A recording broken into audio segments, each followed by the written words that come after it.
Okay, so in today's video, I'm going to be revamping my car. I know this sounds like such a crazy thing to do. I have an older car, and it's crazy to say even older. We bought the car in 2015, but now, I mean, it's about 10 years old. So I have been wanting a new car, and in order to kind of like help myself manifest, I'll tell you guys a little story time about that later. I am trying to like kind of revive my appreciation for my car. So we're gonna go outside. I already had my husband clean it because like it was atrocious. I can't even tell you guys how bad it was in there. My kids wrecked the back seat. I also purchased two booster seats. So I live here in Florida, and in Florida, the kids wear a booster up until 8 or until they're big enough to sit in the seatbelt.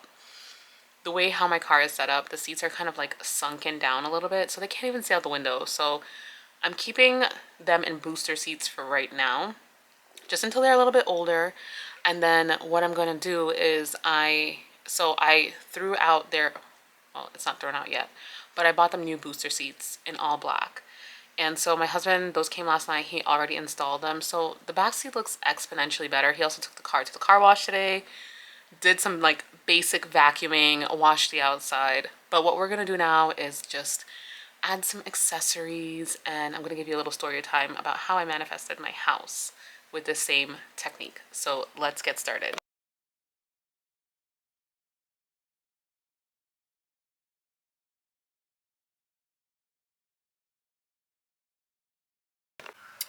Okay, so this is kind of what my car is looking like. The upholstery is just kind of like getting very battered. I don't know if you can see right here. And I'm gonna show you on the driver's side, that little area right there is really worn. And these are the new booster seats that my husband just installed last night. And as you can see, they just look 10 times better than the stained up ones we have. This is so weird to me, like to be outside filming. I do have another YouTube channel. It's Natalie Henry Charles, but it's more so directed towards small business owners. This channel is literally about me figuring my life out. So it feels so weird to be out in public right now. This feels like very public to me, even though nobody's around. Okay, so the first thing that I'm gonna do is I'm gonna just start cleaning up, because like this center console area is just so bad. I don't know how it gets this way, but it always gets this way. So I brought just like a little box to dump everything that I don't want. And I'm gonna start with this center console in here. There's no organization whatsoever. I also just bought this. This is like a retractable cord, which is nice because like the way Jeff has this, so I don't know if you saw that, but he always has like cords all over the place and it drives me nuts. So let's start decluttering first and foremost.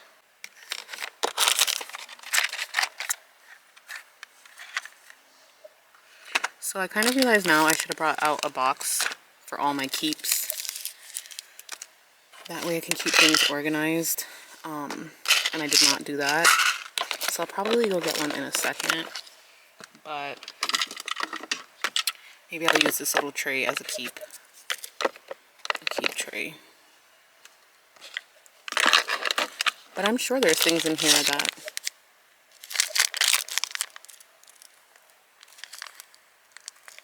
see, look, this expired in 2022. Trash.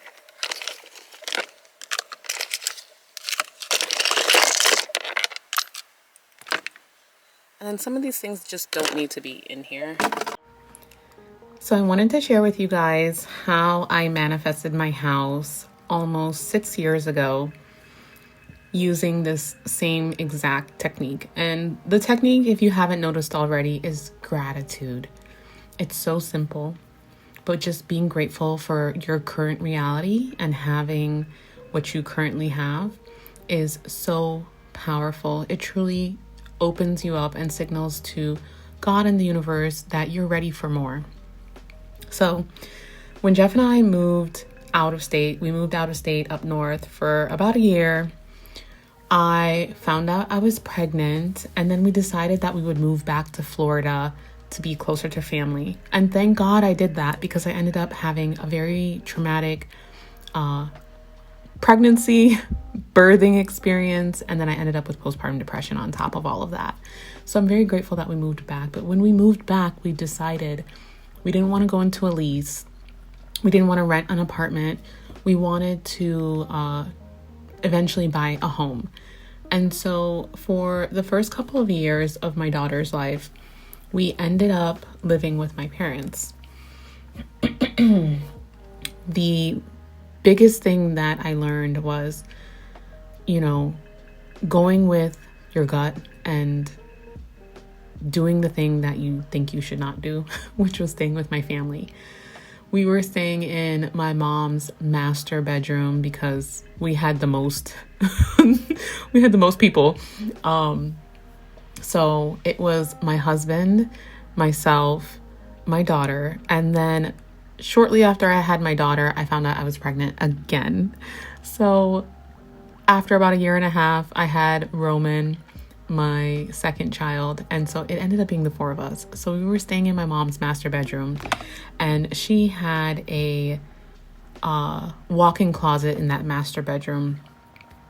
We would use the walk-in closet half as a closet and then half as like a little sitting area where we could watch TV. So after we put the kids down for bed, Jeff and I would sit in the closet and watch TV. And there came a point where I just had some growing pains. It's crazy to have a family of four in a master bedroom, and obviously we would come out and be in the living room and stuff, and her house was definitely big enough to accommodate us, but I wanted our own space. And so one day I was just thinking to myself, you should really clean down this place, do a deep clean down this place, and really just be in a place and a state of gratitude and love and appreciation and devotion for what has been provided to you. Mind you, it was not that we couldn't afford a place. I think what happens with Jeff and I, we like to call ourselves faux adults. And I think this is the ultimate millennial identity crisis. We feel like kids, but we're not. We're full grown adults. And so a lot of the times we're very scared to take the next step. And so funny enough, after I did this little cleaning and gratitude, I guess you could call it a ritual. And so, I cleaned down the place. I was just like in a very deep state of gratitude. And at the time I was doing, local markets for my small business. And one Saturday I was doing a market and I met this guy named Mark.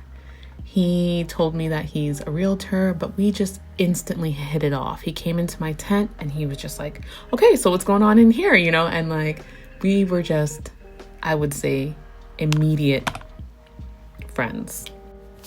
So it turns out that he was a realtor, and I met him probably about 2 weeks before we started looking for a house. And like I said, it was a very immediate friendship, and he encouraged us to just at least look. He said, even if you're not ready to buy, let's just look. And so I told my husband, I was like, if we're going to look, we should have at least some financing ready to go. Jeff didn't want to at that point. He was like, I'm not ready. I just think we should wait. And so I encouraged him to go ahead and start applying for some loans. And sure enough, we got approved. We got approved for a really great amount, but we decided, we were like, okay, we don't want to take the full amount because they're always going to approve you for a little bit over what you're able to pay comfortably. And so we knew that we wanted to stay at least $50,000 to $60,000 less than what we were approved for. And so we ended up looking, and I was scared that I was going to find a place in the neighborhood that we wanted. Sure enough, I found our home. It's perfect. It's the perfect amount of space for us, and it was the perfect price. And from the time that we started looking with Mark to the closing date was 26 days. Everything just started unfolding for us at rapid, lightning fast speed. And I thank God so much for the discernment to move forward, because literally we bought our house in 2019. A few months later, COVID-19 was discovered. And by the following year, everybody was on lockdown. So the lesson here is to be grateful and to move when God and the universe tell you to move. Because I was very grateful that we had our own space to be locked down in. I was very grateful that we had a yard to come out and play with the kids while everything was closed. We were truly fortunate to have our own space and to have enough space. I think I would have gone crazy in that closet if we were on lockdown. So this was the story of how I was able to manifest through gratitude, and I hope that you do the same. So the crazy thing about all of this is we really wanted this car, and when we first got this car, it was literally like the best thing since sliced bread for us. And over the years, you know, like we've beat it to hell. We drove with it all up the East Coast and back down several times. We've had kids, and the love has just kind of like waned over the last few years. So even just wiping it down just feels so good to do. Because I remember at one point, like, this was really a big deal for us. And so it feels nice to just like give this car its props. It got us to and from states when we moved. It helped us bring home our babies from the hospital. It's done a lot for us over the years. So just having that gratitude has been something that is very nice to experience while cleaning the car. Okay, so something that I purchased was, I just want to show you quickly a few of the things that I purchased. So this is a steering wheel cover. I got that because the steering wheel needs a little love. It's starting to like crack and peel. I bought a little trash can because I have kids. And these are sunglass holders. So one of the things that always happens is this console area is very small and I hate it.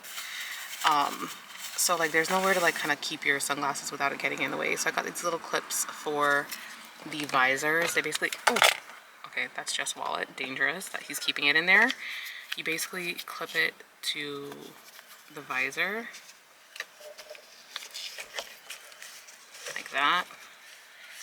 And I got gray so that it matches. And then you clip your sunglasses in here.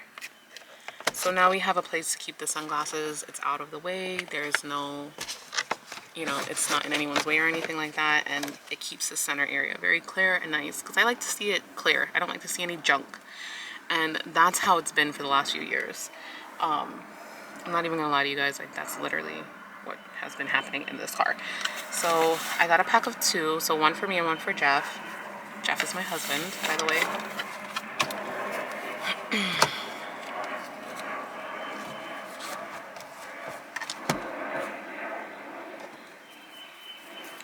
And then I also got a little document holder because I'm going to clean out the, I don't know what that little drawer is called, that drawer over there. I'm going to clean that out. So this is like a document holder.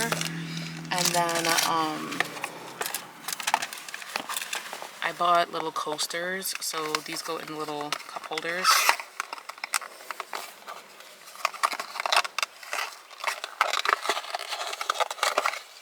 I just had a thought. Hopefully they fit because they actually look kind of big now that I look at it. So they just go inside the cup holders and they're removable so you can take them out and wash them, which is kind of what I wanted. Okay, so they do fit.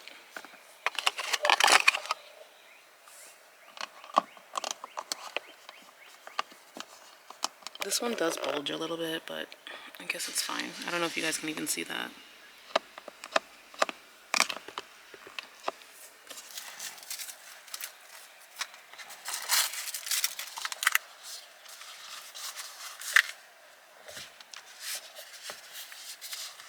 This looks kind of big, but I don't think it is. Let's see.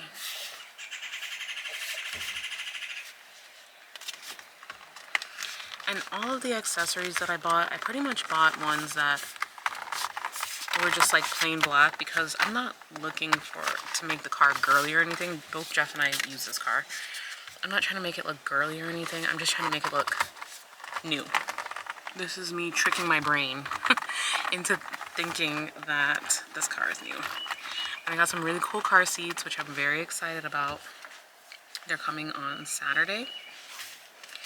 So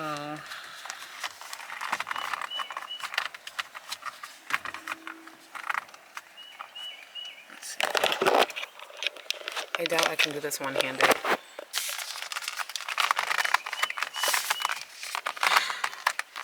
How the hell do you get it on? Okay, I'm gonna have to come back and show you guys after. Okay, so I'm switching gears a little bit. This is it's for the trunk. So I'm gonna show you what my trunk looks like. Do not judge me. Again, it's been a rough life. Not really, but it's been hectic with these kids. So this is what my trunk looks like. I know, super messy, super dirty. But I bought this to basically organize the back of the trunk.